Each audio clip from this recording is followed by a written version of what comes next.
Hi, friends. I'm back again. And speaking of poetry, because it just seems like that kind of day for me today.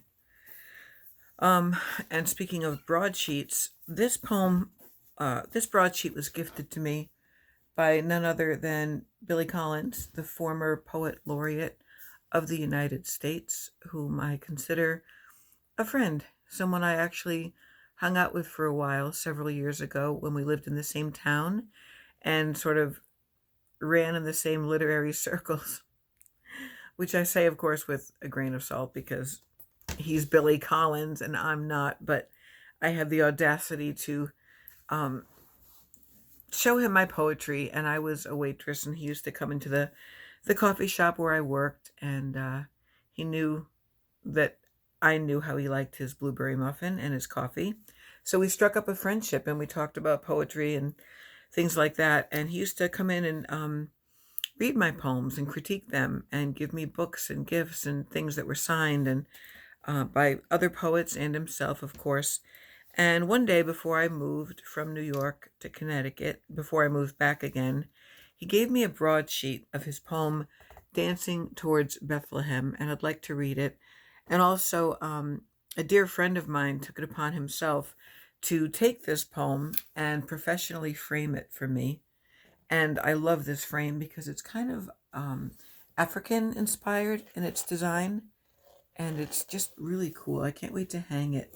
But before I do, I'm going to read it to you. And he inscribed it to Lisa, who wakes me up in the morning, Billy Collins. He wrote this in 2003, and this is number 28 out of 50 broadsheets that he made. So this is called Dancing Toward Bethlehem.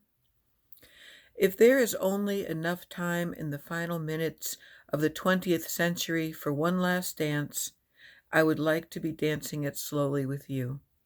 Say, in the ballroom of a seaside hotel, my palm would press into the small of your back as the past 100 years collapsed into a pile of mirrors or buttons or frivolous shoes.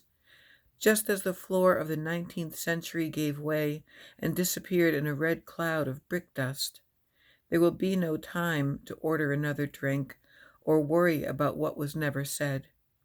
Not with the orchestra sliding into the sea and all our attention devoted to humming whatever it was they were playing.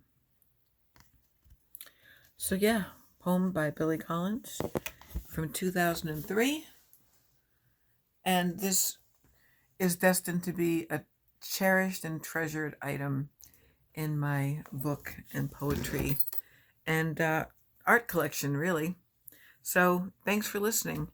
I was just in a mood today to recite some beautiful poetry. Okay, I'll talk to you later. Peace out.